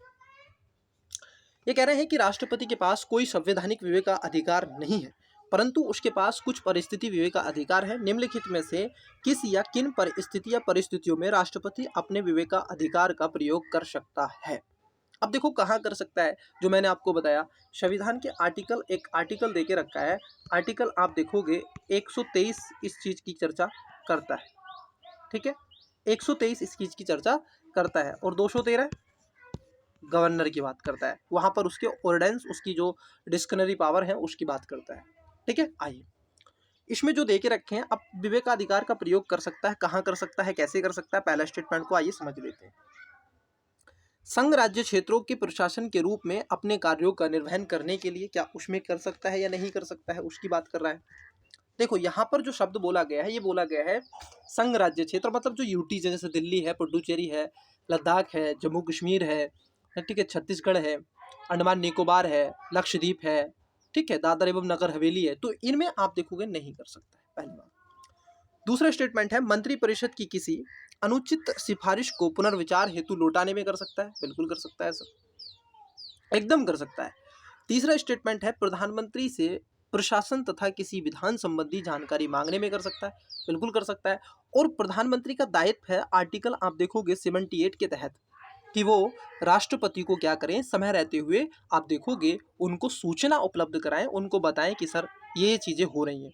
तो पहला स्टेटमेंट गलत है, दूसरा और तीसरा सही हो जाता है। आइए आप देख लेते हैं, इसमें पूछ रहे हैं, सही आपसे पूछना है, ठीक है, सही जहाँ एक है उसको कट कर दीजिएगा, 2 और 3 आपके ठीक है, तो राइट आंसर इसमें सी हो जाएगा, और सही आपसे पूछा है। अगले क्वेश्चन की तरफ बढ़ते हैं, आइए देखिए अगला क्वेश्चन देखते हैं। ठीक है, अगले क्वेश्चन की तरफ बढ़ते हैं। क्वेश्चन नंबर आप देखोगे अगला है, ये कह रहे हैं निम्नलिखित कथनों पर विचार कीजिए, उपयुक्त कथनों में से कौन सा या से सही है। मतलब आपसे राइट आंसर पूछने का प्रयास किया जा रहा है। क्या पूछा जा रहा है? राइट आंसर पूछने का प्रयास किया जा रहा है। तो उसमें मुझे क्या करना है, आपको सही बताना है सर। क्या बताना है? मुझे आपको सही बताना है। देखिए सर, सही क्या बताना है। पहला स्टेटमेंट क्या है? भारत का राष्ट्रपति आप देखोगे, भारत का राष्ट्रपति संसद का एक अभिन्न अंग है। ये बात क्या हो जाती है? सही हो जाती है। भारत का जो राष्ट्रपति है संसद का एक अभिन्न अंग है, इसमें कोई दुराग्रह नहीं है। ठीक है। हाँ जी, देखिए अगला क्वेश्चन हम बात कर रहे थे कि ये जो क्वेश्चन है ये कह रहा है कि भारत का राष्ट्रपति संसद का एक अभिन्न अंग होता है ना, यही तो बात कर रहा है। मैं कहूँगा बिल्कुल। संसद की अगर हम बात कर ले, देखिए मैं थोड़ा सा आपको पहले समझा देता हूँ संसद के बारे में। देखिए सर, अगर हम संसद की बात कर लें, पार्लियामेंट, एक आर्टिकल दे के रखा है संविधान का, आर्टिकल है 79। कौन सा आर्टिकल है? 79। और इसमें जो चर्चा की गई है वो आप देखोगे की गई है कि एक पार्लियामेंट होगी भारत के अंदर, परंतु इस पार्लियामेंट के 2 सदन होंगे। इसमें एक चर्चा की गई है, एक सदन होगा जिसको उच्च सदन बोलते हैं, मतलब राज्यसभा, और एक निम्न सदन होगा, मतलब कि लोकसभा। ठीक है, इसके 2 सदन होंगे, ये 2 सदन है। परंतु आप देखोगे इसके अंग की बात यहाँ पर की जा रही है। तो अंग में आप देखोगे एक यहाँ पर प्रेसिडेंट्स भी होते हैं, P4 प्रेसिडेंट मतलब राष्ट्रपति। It's clear. तो यहाँ पर ये चीज है जो आपको समझनी चाहिए और यही आपसे पूछा है। आइए पुनः आ देता है। देखिए, भारत का राष्ट्रपति संसद का एक अभिन्न अंग है, ये बात क्या है? सही है। दूसरा स्टेटमेंट है कि अमेरिकी राष्ट्रपति को विधायिका कांग्रेस के अंग के रूप में नहीं माना जाता है, ये बात सही है। अमेरिका का जो राष्ट्रपति होता है वो बिल्कुल एकदम, आप देखोगे विधायिका का वो अंग का सदस्य नहीं होता है, उसका अंग नहीं माना जाता है। ये बात एकदम करेक्ट है सर। ठीक है, तो चलिए पूछा है कौन सा सही है। दोनों बातें सही हैं और दोनों ऑप्शन नंबर सी में देके रखिए, तो राइट आंसर ऑप्शन सी हो जाएगा। अगले क्वेश्चन की तरफ बढ़ते हैं। देखिए अगला क्वेश्चन क्या है, आइए देखते हैं अगला क्वेश्चन के बारे में। अगला क्वेश्चन क्या है, निम्नलिखित कथनों पर विचार कीजिए। मैं आपको एक और बात बता दूं, ये सारे क्वेश्चन, टोटल ओवरऑल क्वेश्चन जितने भी मैं डिस्कस कर रहा हूं, ये सब राष्ट्रपति से संबंधित है। क्योंकि एक ही क्लासेस में जितने क्वेश्चन बन सकते हैं, जिस एंगल से बन सकते हैं, राष्ट्रपति पूरी रिवाइज करके फिनिश करो, क्या जरूरत पड़ी है बार बार। ठीक है, और एमसीक्यू के साथ रिवीजन। चलिए, ये कह रहे हैं कि निम्नलिखित कथनों पर विचार कीजिए और पूछा जा रहा है उपयुक्त कथनों में से कौन सा या से कथन सही है या है। ठीक है, ये आपसे पूछा जा रहा है। अब देखिए 2 स्टेटमेंट देके रखे हैं। पहला स्टेटमेंट कह रहा है रक्षा सेवाओं के सदस्य राष्ट्रपति के प्रसाद पर्याप्त पर आप देखोगे पद पर बने रहते हैं, ये बात एकदम सही हो जाती है। ठीक है, पहली बात क्या हो जाती है? सही हो जाती है। ठीक है, क्योंकि जो पद होते हैं राष्ट्रपति के, आप देखोगे जैसे सीडीएस पद है, सीडीएस पद है, उनकी नियुक्ति कौन करते हैं? राष्ट्रपति करते हैं। तीनों सेनाएं हैं सर आपकी। ठीक है, तीनों सेनाएं हैं सर। आप देखोगे 3 सेनाएं हैं भारत में। एक है आपकी थल सेना, इसको बोलते हैं स्थल सेना, इसको थल सेना कहते हैं, स्थल या थल, आप इसको थल बोल सकते हैं, थल सेना। दूसरी है आपकी जल सेना, तीसरी है आपकी वायु सेना। ये सेनाएं होती हैं। इनके जो हेड कमांडर होते हैं, बड़े अधिकारी जो होते हैं, उनकी नियुक्ति जो करते हैं वो कौन करते हैं? वो राष्ट्रपति करते हैं। ये बात एकदम ठीक है सर, तो पहली वाली बात ठीक हो जाती है। दूसरा है अखिल भारतीय सेवाओं का गठन केवल राज्यसभा द्वारा पारित प्रस्ताव के माध्यम से हो सकता है। यहाँ पर समझना ओनली वर्ड किया गया है, एक एक्सट्रीम वर्ड आपसे पूछा जा रहा है। ठीक है, केवल। क्या ये वाली बात ठीक है? तो मैं कहूँगा हाँ जी, ये वाली बात ठीक है। क्योंकि आप देखोगे राज्यसभा को ये पावर दी गई है कि राज्यसभा यदि 2/3 बहुमत से कोई विधेयक पारित कर दे तो आप देखोगे वो क्या कर सकती है? वो निश्चित रूप से एक अखिल भारतीय सेवा का निर्माण कर सकती है, एक अखिल भारतीय सेवा का निर्माण कर सकती है। ठीक है, तो दोनों बातें क्या हो जाती हैं? ठीक हो जाती हैं। तो पहला ठीक है, दूसरा ठीक है, right answer option number C ठीक है। आइए अगले क्वेश्चन की तरफ बढ़ते हैं। अगला क्वेश्चन क्या पूछा है? अगला क्वेश्चन पूछा है कि भारत के राष्ट्रपति तथा उपराष्ट्रपति के निर्वाचन से जुड़े सभी विवादों की जांच और निर्णय किसके द्वारा किया जाता है? किसके मतलब आप देखोगे प्रेसिडेंट्स और बाई प्रेसिडेंट्स की यहाँ पर बात की गई है। ठीक है, और कौन करेगा इसकी जांच? एक ही संस्था। ऑप्शन नंबर ए उच्च न्यायालय द्वारा जिसमें इससे चुनौती दी गई है, बी उच्चतम न्यायालय द्वारा, सी निर्वाचन आयोग द्वारा, डी संसद द्वारा। राइट आंसर हो जाएगा ऑप्शन नंबर आप देखोगे बी, उच्चतम न्यायालय के द्वारा इस चीज को रखा गया है। आई होप स्टूडेंट्स 1 सेकेंड रुकिएगा, 1 सेकेंड रुकिएगा। तो राइट आंसर इसका क्या हो जाएगा, ठीक है, बी हो जाएगा। चलिए नेक्स्ट क्वेश्चन को देखते हैं। नेक्स्ट क्वेश्चन क्या पूछा है। नेक्स्ट क्वेश्चन है आपका, राष्ट्रपति को प्राप्त वीटो शक्तियों के संदर्भ में निम्नलिखित कथनों पर विचार कीजिए। मतलब वीटो शक्ति देके रखी है राष्ट्रपति को, कौन सी वीटो शक्ति है, जैसे पॉकेट वीटो शक्ति होती है, जैविक वीटो शक्ति होती है, अत्यंत निलंबकारी वीटो शक्ति होती है। तो ये शक्तियां राष्ट्रपति को हैं। भारत के राष्ट्रपति को 3 प्रकार की पावर्स देके रखी हैं, जबकि अमेरिका के राष्ट्रपति को 4 प्रकार की है। संविधान के अगर आर्टिकल आपने गौर किया होगा और पढ़ा होगा तो आर्टिकल 111 में उसकी शक्तियों की बात की गई है, जिसमें अत्यंतकारी है, निलंबकारी है, जैविक या पॉकेट वीटो शक्ति है, विशेषाधिकार वीटो शक्ति भारत के राष्ट्रपति को नहीं है, वह अमेरिका के राष्ट्रपति को है। यहाँ तक चीजें क्लियर है। आइए इसी को हम देख रहे हैं। पहला स्टेटमेंट देके रखा है और पूछ रहा है सही। संविधान संशोधन से संबंधित अधिनियमों में राष्ट्रपति को वीटो शक्ति प्राप्त है।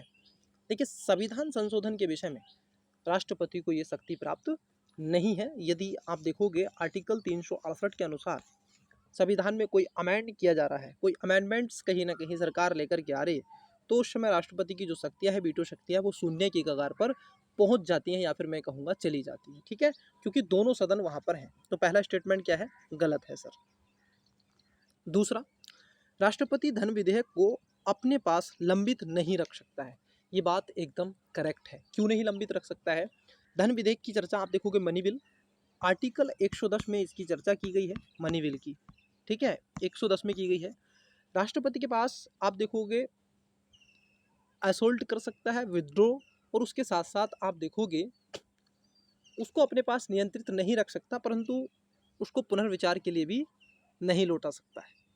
उसको पारित ही करना होता है, क्योंकि जब मनी बिल लाया जाता है तो राष्ट्रपति की स्वयं उस पर स्वीकृति होती है, और राष्ट्रपति की स्वीकृति के पश्चात ही वो विधेयक लाया जाता है। ठीक है, तो इसको ध्यान में रखना है। दूसरा वाला जो स्टेटमेंट है, वो दूसरा वाला स्टेटमेंट आपका सही हो जाता है।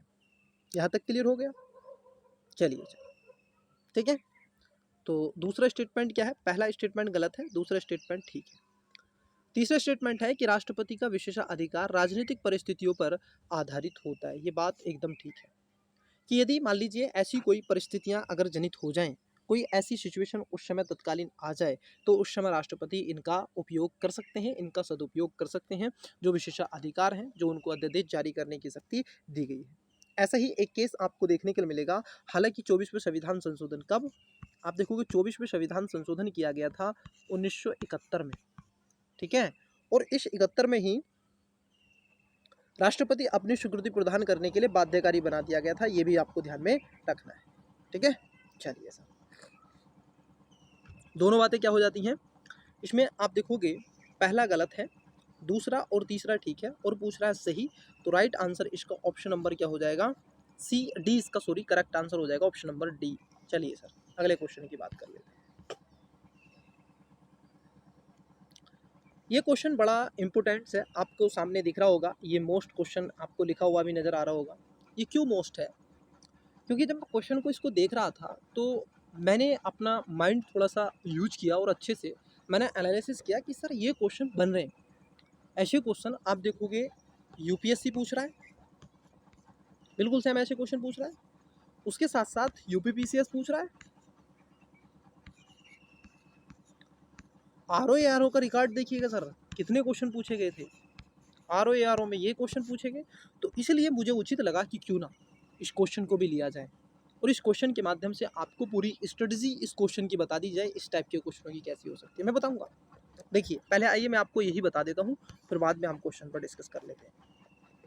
अगर मान लीजिए आपसे कथन कारण वाला क्वेश्चन पूछा जाए, कौन सा सर? एक होता है कथन और एक होता है कारण। क्लियर? जो कथन है और जो कारण है, जो कथन होगा ना वो डिपेंड करेगा किस पे? कारण पे। मतलब ये टिका होगा, ये टिका होगा, इसकी जो बेस होगा ना कारण होगा। जैसे मैं कहूँ कि भारत की राजधानी दिल्ली है, भारत की राजधानी दिल्ली है। अब इसका कारण क्या है? भारत की राजधानी दिल्ली इसलिए है क्योंकि वो लगभग भारत के बीच में पड़ती है, और वहाँ पर इंफ्रास्ट्रक्चर डेवलप है, और वहाँ पर आप देखोगे इतिहास गवाह है, और इतिहास वहाँ पर था भारत का, जैसे सल्तनत था, वहाँ पर मुगल थे, मगध थे, इसलिए वहाँ पर दिल्ली है। ठीक है, तो इसका कारण क्या ये सही है? बिल्कुल, इसीलिए राजधानी दिल्ली है। तो ऐसे ही होते हैं, जैसे आपके पापा का नाम एक्स है, मान लीजिए जो भी आप समझ सकते हैं। आपके पापा वो इसलिए हैं क्योंकि वो एक्स नाम के व्यक्ति हैं, एक आपके पापा हैं। क्यों है आपके पापा? क्योंकि इसलिए है, क्योंकि वह फादर आपके इसलिए है क्योंकि उन्होंने आपको जन्म दिया है। और जो आपको जन्म देता है, जो आपका लालन पालन पोषण करता है, वो आपके फादर होते हैं, वो आपके पेरेंट्स होते हैं, उसमें मदर और फादर। इट्स क्लियर नहीं? तो इस तरीके से आपको ये समझना चाहिए। अब यही आपसे पूछा जाएगा सर, ठीक है? आइए अब इसी को देख लेते हैं। आई होप अब आपको चीज़ें क्लियर हो जाएंगी। देखिए, कथन कह रहे हैं, समझते याद रखना, जो कथन होगा ना वो कारण के ऊपर डिपेंड होगा। और जब आप इसको पढ़ेंगे ना तो इसमें या तो विकोज लगा देंगे आप, या फिर इसमें क्यों की लगा देंगे। क्यों की आप यूज कर सकते हैं, या तो क्यों की लगा देंगे, या फिर आप विकोज करके भी इसको यूज कर सकते हैं। तो देखिए क्या कह रहे हैं, कथन में क्या कह रहे हैं, राष्ट्रपति संसद सदस्य नहीं होता है, परंतु वह संसद का एक अभिन्न अंग होता है। ये बात बिल्कुल एकदम सत्य है, मैंने अभी आपसे चर्चा किया था। सही है। क्यों सही है? क्योंकि किसी व्यक्ति को राष्ट्रपति बनने के लिए उसके पास संसद सदस्य बनने की अर्हता होनी चाहिए। क्या अगर वो उसको अर्हता होगी, अगर मान लीजिए कोई व्यक्ति को अर्हता है, तो क्या ऐसी स्थिति में आप पाओगे उसका अभिन्न अंग हो जाएगा? कहीं दूर तक आपको इस चीज़ से इसका मैच द फॉलोइंग कहीं ऐसा मिल रहा है कि ये इसके ऊपर डिटेच कर रहा है? इसका कारण क्या आपको सही लग रहा है? नहीं सर, ये बात तो वैसे आप देखोगे अभिन्न अंग को नहीं दर्शाती है, एकदम नहीं दर्शाती। ठीक है, एकदम नहीं दर्शाती है, क्योंकि किसी व्यक्ति को राष्ट्रपति बनने के लिए उसके पास संसद सदस्य बनने की अर्हता होनी चाहिए। तो क्या इससे राष्ट्रपति संसद का अभिन्न अंग बन जाता है? नहीं सर। तो इसलिए कारण इसका एकदम गलत है, एकदम गलत है, एक्सट्रीम लेवल पर गलत है। ठीक है, और इसलिए जब आर आपका गलत है, देख लीजिएगा आर किस में गलत है। पहले वाले कह रहे हैं ए और आर दोनों सही है, कहाँ सही है? दूसरे वाले में ए आर दोनों सही है, ये भी सही नहीं है। ए सही है किंतु आर गलत है, ये वाली बात ठीक है। ए गलत नहीं है सर, ए गलत नहीं है सर, ठीक है, तो राइट आंसर सी हो जाएगा। ऐसे आप इसका आंसर निकाल लेंगे। यहाँ तक चीज़ें क्लियर होगी। अगले क्वेश्चन की तरफ बढ़ते हैं। आइए अगले क्वेश्चन देखते हैं। अगला क्वेश्चन आपसे पूछा जा रहा है, निम्नलिखित कथनों पर विचार कीजिए। अब इसमें 3 स्टेटमेंट देके रखे हैं और इसमें पूछ रहा है कौन सा ये से सही है या है। ठीक है, इसमें राइट आपसे पूछा है सही। देखिए सर, थोड़ा सा कोल्ड हो रहा है तो उसकी प्रॉब्लम कोई दिक्कत नहीं है, मैं उसको मैनेज करूँगा। देखिए, बस क्लास नहीं रुकनी चाहिए आपकी, मुझे जहाँ तक लगता है स्टूडेंट्स। पहला स्टेटमेंट है कि राष्ट्रपति आम चुनाव के बाद पहले सत्र और प्रत्येक वर्ष के पहले सत्र में दोनों सदनों की संयुक्त बैठक में विशेष संबोधन करता है। ये बात एकदम ठीक है। और नए साल पर भी, जैसे जब नया संबोधन होता है नए वर्ष में, तब भी वो करता है, और जब सरकार चुन करके आती है तब भी, और जब अंतिम सत्र होता है उस सरकार का तब भी वो उसको संबोधित करके क्या करता है, राष्ट्रपति आप देखोगे बुलाता है। इसमें कोई दोराग्रह नहीं है, इसमें दोराग्रह नहीं है। पहली वाली बात क्या हो जाती है आपकी, ठीक हो जाती है। ठीक है, तो इसको ध्यान में रखना, ये वाली बात क्या है, ठीक है। दूसरा स्टेटमेंट है कि संसद के एक सत्र, समझना, एक सत्र या शस्त्रावासन एवं दूसरे सत्र के प्रारंभ होने के मध्य समय अवधि को शस्त्र कहते हैं। नहीं सर, ऐसा कोई नहीं है कि समय अवधि को शस्त्र कहते हैं, बल्कि संविधान में इस बात को रेखांकित किया गया है कि भारत में जो शस्त्र होंगे वो कम से कम एक शस्त्र से जब दूसरा शस्त्र बुलाया जाएगा तो 6 माह, इससे अधिक का टाइम पीरियड नहीं होना चाहिए। इसकी बात को रेखांकित किया गया है, ना कि ये कहा गया है कि। परंतु भारत में आप देखोगे 3 शस्त्र चलते हैं, एक होता है बजट शस्त्र, एक होता है शीतकालीन शस्त्र, एक होता है मानसूनी शस्त्र। क्लियर? तो इसमें पहला स्टेटमेंट ठीक है, दूसरा स्टेटमेंट गलत हो जाता है। तीसरा स्टेटमेंट, संसद के सत्र की प्रथम बैठक से लेकर के शस्त्रावासन के मध्य समय अवधि अवकाश कहते हैं। नहीं सर, ये भी गलत है। तो आप देखोगे इसमें पहला वाला क्या है, आप देखोगे पहला एकदम ठीक है, और दूसरा तीसरा इसमें क्या हो जाता है, गलत हो जाता है। ठीक है, जहाँ 2 है उसको कट कर दो, ये गलत, और तीसरा जहाँ वो भी कट कर दो। राइट आंसर इसमें बी हो जाएगा, एक केवल ठीक है। आइए अगले क्वेश्चन की तरफ बढ़ते हैं। अगला क्वेश्चन क्या है इसको देखिए। अगला क्वेश्चन है, भारत के निम्नलिखित में से किस मुख्य न्यायाधीश ने कुछ समय तक भारत के कार्यवाहक राष्ट्रपति के रूप में कार्य किया था? सर, ऐसे कौन से राष्ट्रपति थे जिनको ये आप देखोगे शुभ मुहूर्त मिला था, या मैं कहूँगा ये दुर्भाग्य था सर भारत से, जो ऐसा उनको ये टाइम मिला। ठीक है, तो वो कौन से कार्यवाहक के रूप में राष्ट्रपति चुने गए थे? जो न्यायमूर्ति भी थे, चीफ जस्टिस ऑफ इंडिया थे, परंतु वो प्रेसिडेंट भी बने। ऑप्शन नंबर ए न्यायमूर्ति राजेंद्र गडकर, बी न्यायमूर्ति एच कानिया, सी न्यायमूर्ति पी एन भगवती, डी न्यायमूर्ति एम हिदायतुल्ला। राइट आंसर है ऑप्शन नंबर, आप देखोगे डी। अब ये सिचुएशन कब बनती है, आइए थोड़ा सा मैं आपको बता दूं। देखिए सर, ये होता क्या है, जरा इसको समझना। ऐसी सिचुएशन कब बनती है, ठीक है, ये जब बने थे इनका बता देते हैं। जो हिदायतुल्ला जी थे, ये आप देखोगे 20 जुलाई का समय था, ठीक है, 20 जुलाई 1969 को ये क्या थे, कार्यवाहक के रूप में राष्ट्रपति बने थे। और उसके साथ साथ ये 1984 में भी बने थे, ठीक है, एक बार और 1984 में भी देखने के लिए मिले। अब ये बनते कब हैं, थोड़ा सा उसको देख लेते हैं, बनते कब हैं। देखिए सर, एक है प्रेसिडेंट्स, दूसरे नंबर पर आते हैं आपके वाइस प्रेसिडेंट्स। और मान लीजिए यदि राष्ट्रपति नहीं है, किसी वजह से उसका स्वास्थ्य खराब हो जाता है, किसी कारणवश आकस्मिक मृत्यु हो जाए या कोई स्वास्थ्य खराब हो जाए, तो ऐसी स्थिति में वाइस प्रेसिडेंट राष्ट्रपति का पद को आप करेंगे, फुलफिल करेंगे, क्योंकि ये वह पद है जिसको कभी भी खाली नहीं रखा जा सकता, हमेशा भरा हुआ होना चाहिए, क्योंकि ये राष्ट्रीय अंतर्राष्ट्रीय स्तर पर क्या करते हैं, नेतृत्व करते हैं देश का। ठीक है, एकमात्र ऐसा व्यक्ति होता है जो देश का नेतृत्व करता है राष्ट्रीय स्तर पर। ठीक है, तो इसलिए वाइस प्रेसिडेंट को। बट उस समय 1969 में वो स्थिति हो गई कि वाइस प्रेसिडेंट्स भी नहीं थे, ना राष्ट्रपति रहे ना वाइस प्रेसिडेंट रहे। तो उस स्थिति में आप देखोगे सुप्रीम कोर्ट के जो CJI है, चीफ जस्टिस ऑफ इंडिया है, उन पर ये आ जाती है बागडोर कि सर आपको ही क्या करना पड़ेगा, प्रेसिडेंट्स बनना पड़ेगा। ठीक है, आप प्रेसिडेंट्स बनेंगे। मान लीजिए CJI भी ना हो तो फिर, तो उस स्थिति में सुप्रीम कोर्ट के जो मुख्य जजेस होते हैं, ठीक है, जो मोस्टली जज होते हैं, उन्हीं में से किस व्यक्ति को चुना जाएगा, प्रेसिडेंट्स बना दिया जाएगा। ये क्लियर हो गया? चलिए, तो यही मुझे क्लियर करना था, आगे बढ़ते हैं। अगला क्वेश्चन क्या कह रहा है, बड़ा मोटा ताजी तगड़ा क्वेश्चन है सर, देखिएगा, क्योंकि इसको भरपूर खाना मिला है इसलिए मोटा ताजी है। आइए, ऐसा नहीं होता है, खाने वाली बात नहीं है। आइए क्वेश्चन पर आते हैं मजाक से हट के। राष्ट्रपति का पद उसके त्यागपत्र या फिर निष्कासन, मृत्यु तथा अन्य कारणों से रिक्त होने की तिथि में उपराष्ट्रपति राष्ट्रपति के रूप में कार्य करता है। इस संदर्भ में निम्नलिखित कथनों पर विचार कीजिए। बिल्कुल करेगा, मैंने अभी आपको बताया वही कॉन्सेप्ट। आइए देख लेते हैं, 3 स्टेटमेंट है। पहला, इसमें सही पूछ रहे हैं, राष्ट्रपति के रूप में वह केवल 6 माह तक कार्य कर सकता है।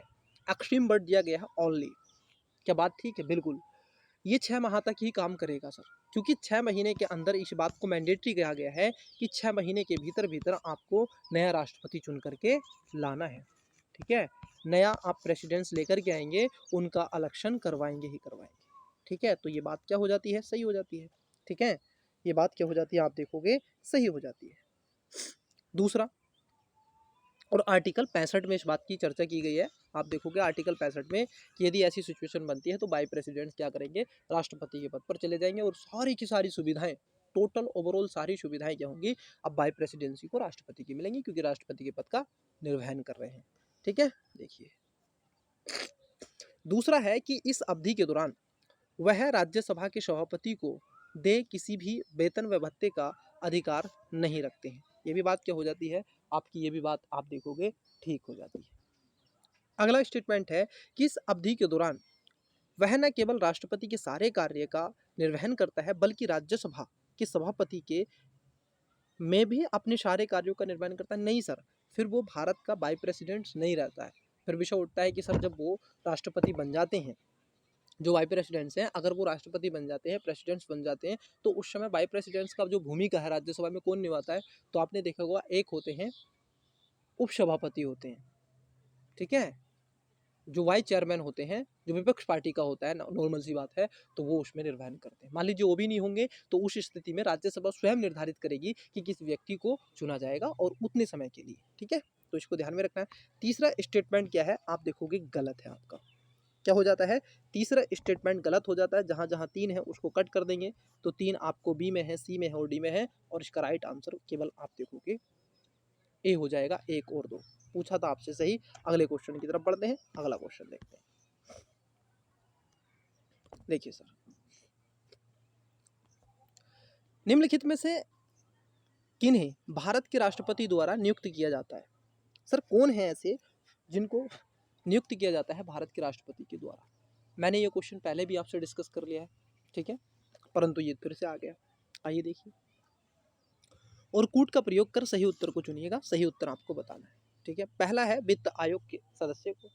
जो वित्त आयोग होता है, फाइनेंस मिनिस्टर जो होते हैं, क्या उसको मैं कहूँगा कि ये वाली बात आप देखोगे एकदम सही बात है कि उनको चुना जाता है। इसमें कोई दोराग्रह नहीं है, इसमें कोई दोराग्रह नहीं है कि उनको चुना जाता है। ये बात एकदम क्या है, ठीक हो जाती है, ठीक है। पहली वाली बात क्या हो जाती है, ठीक हो जाती है, ठीक है। चलिए सर, चाहे वित्त आयोग हो, चाहे सिविल सेवा के, ठीक है, सदस्य हों, उनको भी वो चुनते हैं। तो ये वाली बात क्या है, ठीक है आपकी। दूसरा है संघ राज्य क्षेत्रों के मुख्यमंत्री को। बिल्कुल, जैसे दिल्ली की बात कर लें, दिल्ली के जब सीएम को चुना जाता है तो उनको ओथ दिलवाने का काम कौन करते हैं, राष्ट्रपति करते हैं। ये बात भी क्या है आपकी, ठीक है सर, ठीक है। चलिए, ये कह रहे हैं उपराष्ट्रपति को।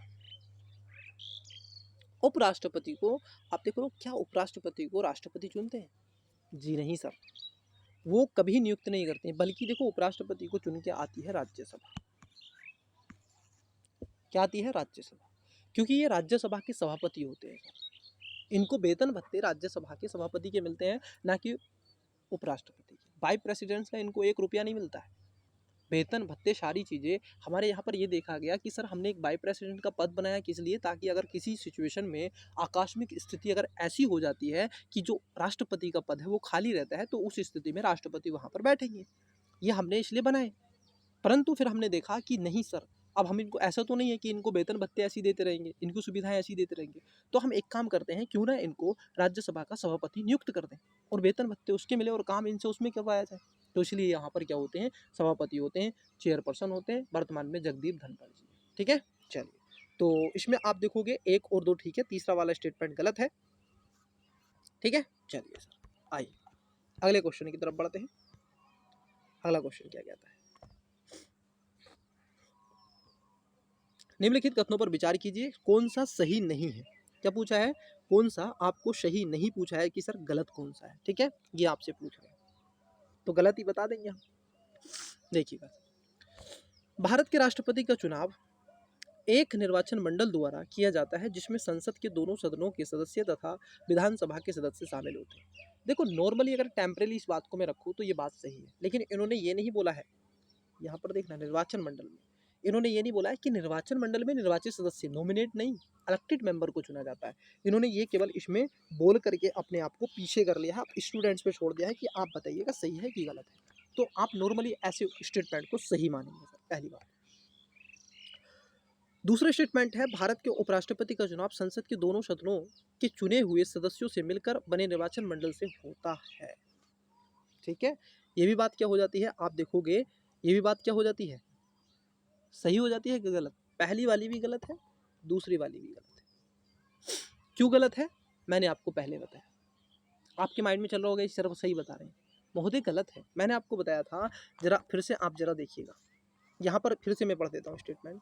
पहला वाला, राष्ट्रपति का जब चुनाव होता है तो उसमें निर्वाचन मंडल द्वारा, जिसमें संसद के दोनों सदनों के सदस्य, विधानसभाओं के सदस्य, ये कौन सा तरीका, विधानसभाओं के सदस्य चलो चलेगा, लेकिन सर विधानसभा में जो नॉमिनेट मेंबर है वो नहीं आएगा। दोनों सदनों की बात की गई है, लोकसभा राज्यसभा, उसमें नॉमिनेट मेंबर भी होते हैं, वो नहीं आएगा ना। और ये कह रहे हैं कि उपराष्ट्रपति के चुनाव में संसद के दोनों सदनों के चुने हुए सदस्य, मतलब कि नॉमिनेट मेंबर नहीं, केवल इलेक्टेड मेंबर। ये गलत है सर, इसमें नॉमिनेट और इलेक्टेड दोनों मेंबरों को चुना जाता है, इसलिए इसमें सही नहीं पूछा है और दोनों ही सही नहीं है। इसका करेक्ट आंसर सी हो जाएगा। आइए अगले क्वेश्चन की तरफ बढ़ते हैं। अगला क्वेश्चन क्या है उसको देखते हैं। अगला क्वेश्चन आपसे पूछा जा रहा है कि सर भारतीय संविधान के अनुसार भारत के राष्ट्रपति का वह कर्तव्य है कि वह निम्नलिखित में से किसको या किन को संसद के पटल पर रखवाए। किसको रखवाएगा, ये कर्तव्य उसका है। आइए उसी पटल की बात हम कर लेते हैं, ठीक है। और पूछा है आपसे सही, कूट का प्रयोग करके सही बता दो। देखिए सर, वित्त आयोग की सिफारिशों को रखवाएगा, बिल्कुल सर, बिल्कुल रखवाता है। वार्षिक की रखो भाई, भाई रखो बजट लेकर के आओ, अपना बजट पेश करो, बिल्कुल करवाएगा। लोक लेखा समिति, नहीं सर, लोक लेखा समिति की बात नहीं करता। ये 1919 में बनाई गई थी कि सरकार का खर्चा कितना हो रहा है, कहाँ पैसा आ रहा है, कहाँ पैसा जा रहा है, तो ये तो गलत है। नियंत्रक महालेखा परीक्षक, ठीक है, ये भी बात करेगा। राष्ट्रीय अनुसूचित जाति आयोग, ये भी बात करेगा। इसमें दूसरा गलत है और जहां जहां 2 है वो गलत हो जाएगा, मतलब कि डी नहीं हो सकता, बी नहीं हो सकता, तो right answer option number C इसका करेक्ट आंसर है। अगले क्वेश्चन की तरफ बढ़ते हैं, आइए सर अगला क्वेश्चन देखिए। अगला क्वेश्चन है, आप देखोगे क्वेश्चन पूछा गया है भारत के राष्ट्रपति के निर्वाचन, ठीक है, निम्नलिखित कथनों पर विचार कीजिए। उसके निर्वाचन के संदर्भ में क्वेश्चन पूछा है। स्टूडेंट्स इतने लेवल की तैयारी हो ना आपकी कि जैसे निर्वाचन का नाम आया तो आपके दिमाग में पूरा राष्ट्रपति आ जाए, उसका निर्वाचन क्या होता है, उसकी योग्यता क्या होती है, उसमें महाभियोग की प्रक्रिया क्या होती है, उसको कौन कौन सी विधायिकी कार्यपालिका शक्ति होती है, कैसे सारी प्रक्रिया चलती है, कौन सी उसको वेटो शक्ति होती है, ये सारी चीज़ें आर्टिकल के समेत आपको पता होनी चाहिए। पॉलिटी सब्जेक्ट देखने में थोड़ा इजी लगता है परंतु होता नहीं है, लेकिन इतना हार्ड भी नहीं है। आप मेरे साथ जुड़े रहेंगे तो मैं पॉलिटी आपको ऐसा करवा दूंगा, ऐसा करवा दूंगा, मान लीजिए कि आप बिलीव भी नहीं कर सकते, ऐसा करवा दूंगा एमसीक्यू की क्लासेस में। और मुझे इतना विश्वास है कि जो मैं क्लासेस करवा रहा हूँ ये क्लास आपके लिए बहुत ज़्यादा बेनिफिट है, ठीक है। देखिए, प्रत्येक विधेयक के बोर्ड का मूल्य अलग अलग राज्य में अलग अलग होता है, ये बात क्या है, सही हो जाती है, एकदम सही है। प्रत्येक क्यों क्यों होती है, क्योंकि बोर्ड का मूल्य जो निकाला जाता है ना महोदय, वो आप देखोगे बोर्ड का मूल्य निकाला जाता है उसके, आप देखोगे जनसंख्या के बेस पर, ठीक है। किसके बेस पर निकाला जाता है, जनसंख्या के बेस पर निकाला जाता है। मैं अभी आपको बताऊंगा कैसे, पहले इसको क्वेश्चन को करते हैं। लोकसभा के सदस्यों के वोट का मूल्य राज्यसभा के सदस्यों के वोट के मूल्य से अधिक होता है, ये गलत है। पूछा है सही, तो आप देखोगे दूसरा गलत है, तो बी और सी गलत है और पहला वाला सही है, तो इसका करेक्ट आंसर क्या हो जाएगा, ऑप्शन नंबर ए हो जाएगा। आइए मैं थोड़ा सा मैं आपको बता देता हूँ कि सर मुद्दा क्या है, कैसे इसको निकालते हैं। देखिए, आपको निकालना है कि सर एक जो एमएलए है, ठीक है, किसको निकालना है, एमएलए के वोट का मूल्य आपको निकालना है, ठीक है। अब कैसे निकालेंगे, तो आप क्या करेंगे, टोटल पॉपुलेशन स्टेट की, सर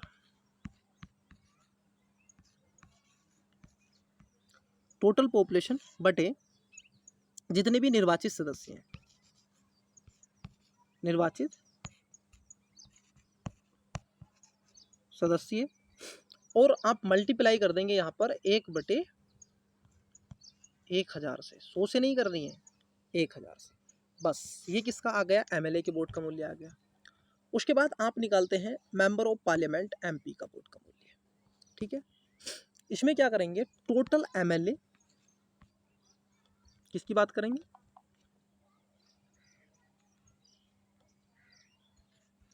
टोटल एमएलए के वोट का मूल्य, ठीक है, बटे निर्वाचित सदस्य, ये आपका निकाला। इसमें कोई गुणा पुड़ा नहीं करते हैं, तो ये एमपी का हो गया, वो वाला एमएलए का हो गया। यहाँ तक क्लियर होगी चीज़ें, बस यही आपसे पूछा गया था। आइए अगले क्वेश्चन की तरफ बढ़ते हैं। और ये निकाला जाता है आर्टिकल, आप देखोगे एक आर्टिकल है, आर्टिकल जो 67 है वो इस बात की, 54 में इस बात की चर्चा की गई है, ठीक है। ये बात को आपको ध्यान में रखना है। चलिए सर, क्वेश्चन पूछा है भारत के राष्ट्रपति के संदर्भ में निम्नलिखित कथनों पर विचार कीजिए। फिर से क्वेश्चन राष्ट्रपति, क्योंकि सारे क्वेश्चन राष्ट्रपति के, एक क्लास में राष्ट्रपति फिनिश, ठीक है। देखिएगा सर, कौन सा ये से सही है, ठीक है। भारत के राष्ट्रपति के अनुसार औपचारिक रूप से संघ की कार्यपालिका शक्ति राष्ट्रपति में नियुक्त होती है, बिल्कुल सही बात है, ठीक है। और आर्टिकल किसकी बात कर रहे हैं हम, ये आर्टिकल से पूछ रहा है, डायरेक्ट आर्टिकल पूछा गया है, आर्टिकल 53। 52 में कहता है कि भारत के एक राष्ट्रपति होगा, 53 में कहा गया है कि वो कार्यपालिका की सारी शक्तियां किसके हाथ में होंगी, राष्ट्रपति के हाथ में, ठीक है। आर्टिकल 53 में इस बात को कहा है, तो पहली वाली बात ठीक है। दूसरा, राष्ट्रपति का निर्वाचन समानुपातिक प्रतिनिधित्व प्रणाली एवं एकल संक्रमणी मत पद्धति के अनुसार होता है। दूसरा भी स्टेटमेंट क्या है, सही हो जाता है। कौन से सही है, तो दोनों बातें इसमें क्या हो जाती है, आपकी सही हो जाती है, इसमें कोई दोहरे वाली बात आप देखोगे है ही नहीं। चलिए अगला क्वेश्चन की बात कर लेते हैं, अगले क्वेश्चन की बात करते हैं। देखिए सर अगला क्वेश्चन क्या है, लेकिन मैं थोड़ा पानी पी लेता हूँ। आप क्वेश्चन को बताइएगा, पढ़िएगा और कमेंट्स बॉक्स में आंसर दीजिएगा।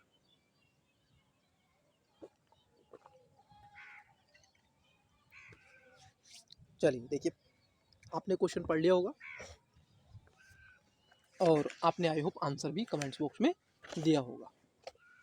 ठीक है, आइए सीधे आते हैं सर क्वेश्चन पे। राष्ट्रपति के संदर्भ में कथनों पर विचार कीजिए। ठीक है सर, राष्ट्रपति देख रहे हैं हम, 5 स्टेटमेंट है। आप बताओ इतना बच्चा कैसे काम करेगा। देखो बड़ा इजी बात है, जितने स्टेटमेंट है इतना आसान है क्वेश्चन, ये ध्यान में रखना है। बस आपको थोड़ा सा मेमोरी यूज कर लेना है। कैसे, कौन से एंगल से स्मार्ट, इसको बोलते हैं स्मार्ट स्ट्रेटेजी के माध्यम से आपको ये क्वालिफाई करना है। कैसे करना है, आइए। पहला है कि भारत का राष्ट्रपति ब्रिटेन की महारानी की तरह केवल नाम के अधिकारों का प्रयोग करता है। ये बात कह रहे हैं कि सर ऐसा क्या, ऐसे करता है क्या ब्रिटेन की महारानी की तरह? तो मैं कहूँगा हाँ सर, वो कभी अपनी इच्छाओं से खुलकर काम नहीं करता। उसके पीछे बैठी हुई है मंत्रिपरिषद, काउंसिल ऑफ मिनिस्टर, और जैसे वो कहती है वैसे राष्ट्रपति को करना होता है और बाध्यकारी बना दिया गया है 24वें संविधान संशोधन 1971 के माध्यम से। इट्स क्लियर या नो? सही है, तो पहली बात ठीक है। दूसरा है कि राष्ट्रपति का चयन जनता द्वारा प्रत्यक्ष रूप से किया जाता है। आप मुझे बताइए, अभी मैंने इससे पहले क्वेश्चन किया था, राष्ट्रपति का चुनाव एकल संक्रमणीय मत पद्धति के अनुसार होता है, अप्रत्यक्ष रूप से, ना कि प्रत्यक्ष रूप से। अब जैसे ही दूसरा गलत हुआ, आइए दूसरा गलत है, अब देख लेते हैं एलिमेंट मेथड यूज करके। देखिए जरा आंसर कैसे निकलता है। सत्य पूछा ना, 2 जहां जहां है वो गलत है, सभी में तो होगा, इसमें भी 2 है, इसमें भी 2 है, तो आंसर तो आ गया सी। लेकिन हमें स्टेटमेंट पढ़ लेने 4, तीसरा और चौथा क्या है। आइए देखिए, आंसर तो सी मिल गया, लेकिन आंसर निकालना मेरा मूल उद्देश्य नहीं है क्लास का। मेरा मूल उद्देश्य आपको सारी चीजें रिवाइज के तौर पर बता दूं, एमसीक्यू के माध्यम से पूरा राष्ट्रपति पढ़ा। तीसरा है कि राष्ट्रपति संपूर्ण राष्ट्र का प्रतिनिधित्व करता है, लेकिन वह प्रधानमंत्री की तरह आप देखो कि जनादेश का दावा नहीं कर सकता। बात ये भी ठीक है, ये भी ठीक है। सारे कानून, सरकार के सभी नीतिगत फैसलों एवं सभी प्रमुख नियुक्तियां राष्ट्रपति के नाम पर होती हैं। बिल्कुल सही बात है। भारत के सभी रक्षा बलों का सुप्रीम कमांडेंट राष्ट्रपति में निहित होता है। ये भी बात ठीक है, जो मैंने आपको पहले बताया। तो इसमें 1, 3, 4, 5 इसका करेक्ट हो जाएगा। दूसरा जो स्टेटमेंट है वो गलत हो जाएगा, तो correct answer option number C हो जाएगा। अगले क्वेश्चन की तरफ बढ़ते हैं। क्वेश्चन नंबर, आइए अगला देखते हैं क्या है सर। क्वेश्चन नंबर पर मत जाइएगा 45, 46, 47, आप क्वेश्चन पे जाइएगा। ठीक है, चलिए देखिए क्वेश्चन देखते हैं। क्वेश्चन है कि भारत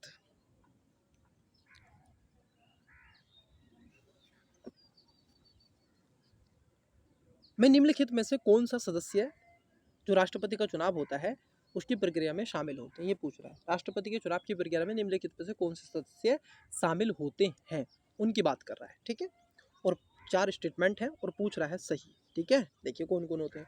लोकसभा के सभी सदस्य। स्टूडेंट्स कमेंट्स बॉक्स में आप इसका आंसर बताएंगे, मैं नहीं बताऊंगा, मैंने क्योंकि करवा दिया ये क्वेश्चन, वो पढ़ देता हूँ मैं।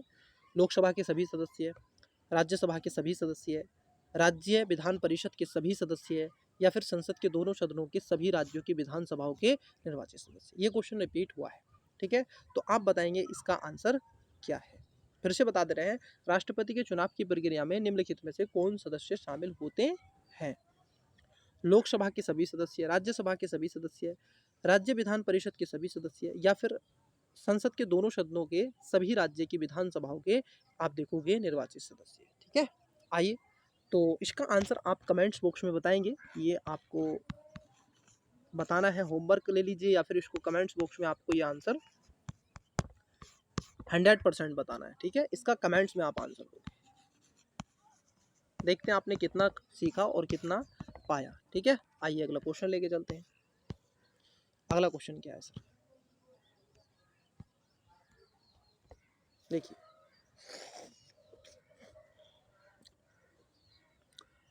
भारत के राष्ट्रपति का निर्वाचन एक निर्वाचन मंडल द्वारा किया जाता है।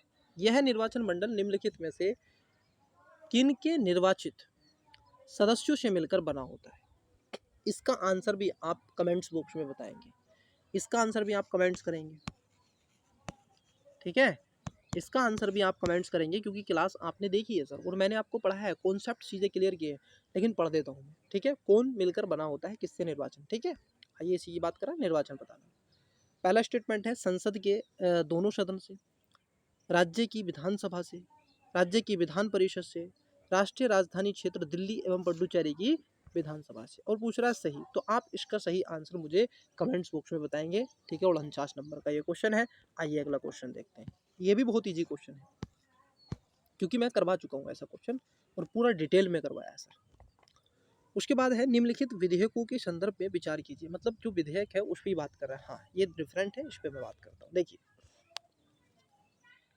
कुछ विधेयक आते हैं सर, और इन विधेयक पर राष्ट्रपति की अपनी कुछ शक्तियां हो जाती हैं, राष्ट्रपति को अपने कुछ दायित्व हो जाते हैं, तो उसकी बात यहाँ पर निश्चित ही होनी चाहिए। ठीक है, क्या होनी चाहिए, आइए उसी पर हम बात कर लेते हैं। नए राज्य के गठन के लिए या फिर विधिमान राज्य की सीमा में परिवर्तन हेतु विधेयक। बिल्कुल बात ठीक है। संविधान के आर्टिकल अगर हम देखेंगे, आर्टिकल अगर आपने 3 सही से पढ़ा है, जो कि मैंने क्विक रिवीजन की जो क्लास चलवाई थी, वो सीरीज थी, ठीक है, उसमें मैंने ही ली थी। ठीक है, उस सीरीज में आपने देखा है या नहीं देखा है, बट आप उसको देख लीजिएगा। बहुत ज़्यादा आपको बहुत ज़्यादा क्या होने वाला, बेनिफिट होने वाला है वहाँ से। आपने अगर वो क्लासें बड़े अच्छे से, मैंने वो क्लासें ठीक है अपलोड करवाई हैं, आप उसको देखिएगा। ठीक है, स्वयं आप देखोगे उसमें ठीक से मेहनत की गई है, उसको एंजॉय कीजिएगा। ठीक है, ये बात ठीक है। धन विधेयक के, ठीक है, धन विधेयक के विषय में क्या राष्ट्रपति को यह अधिकार होता है कि धन विधेयक के विषय में, बिल्कुल सही बात है, क्योंकि उसके कहने पे आता है आर्टिकल 110। राज्य हित संबंधी कराधान को आप देखोगे प्रभावित करने वाला कोई विधेयक अगर लाते हैं तो राष्ट्रपति उस पर बिल्कुल रहते हैं। व्यापार एवं वाणिज्य की स्वतंत्रता को प्रभावित करने वाला कोई विधेयक है, टैक्स पैक्स वगैरह, बिल्कुल।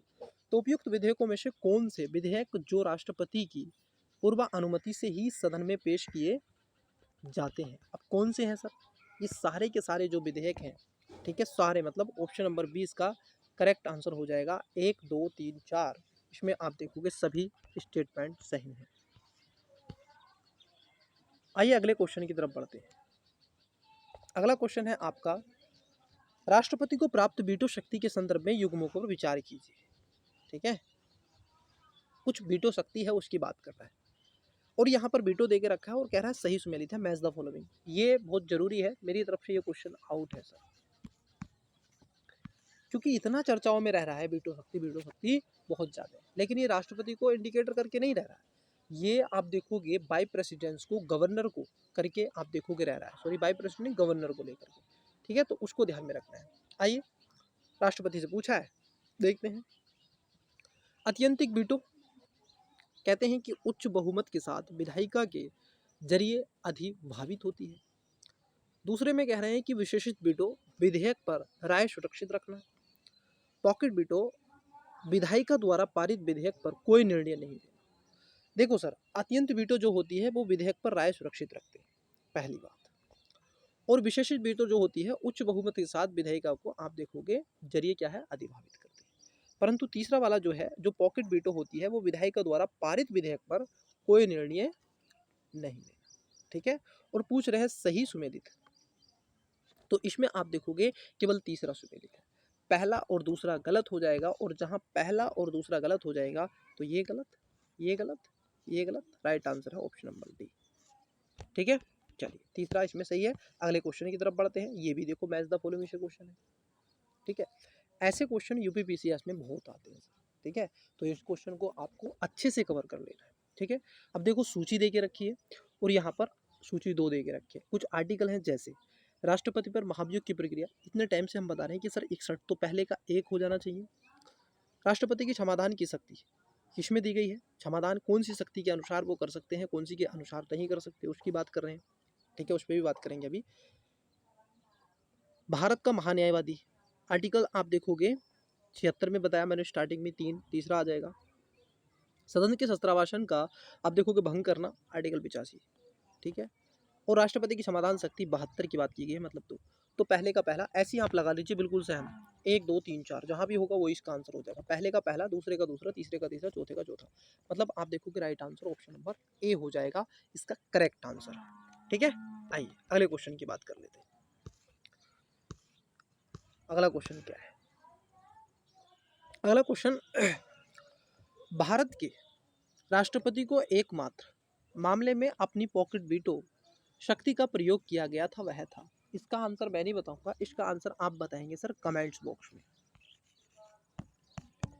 इसका आंसर आपको बताना है कमेंट्स बॉक्स में, ये आपको बताना है, ये आपका होमवर्क है, ठीक है। पढ़ देता हूँ। Option number A Hindu code bill, B PEPSU विनियोग विधेयक, सी आप देखोगे भारत डाक जो आपका संशोधन विधेयक, या फिर डी दहेज प्रतिषेध विधेयक। राइट आंसर आप बताएंगे कमेंट्स बॉक्स में। अगले क्वेश्चन की बात कर लेता हूँ, ठीक है। अगला क्वेश्चन और इस क्लास का लास्ट क्वेश्चन है सर।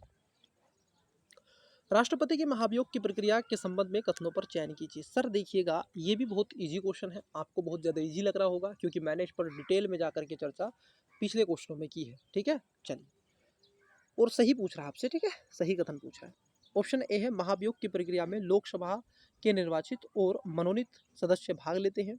बी महाअभियोग की प्रक्रिया में राज्यसभा के मनोनीत और निर्वाचित सदस्य भाग लेते हैं। सी इस प्रक्रिया में राज्य विधानसभाओं के निर्वाचित और मनोनीत सदस्य भाग लेते हैं।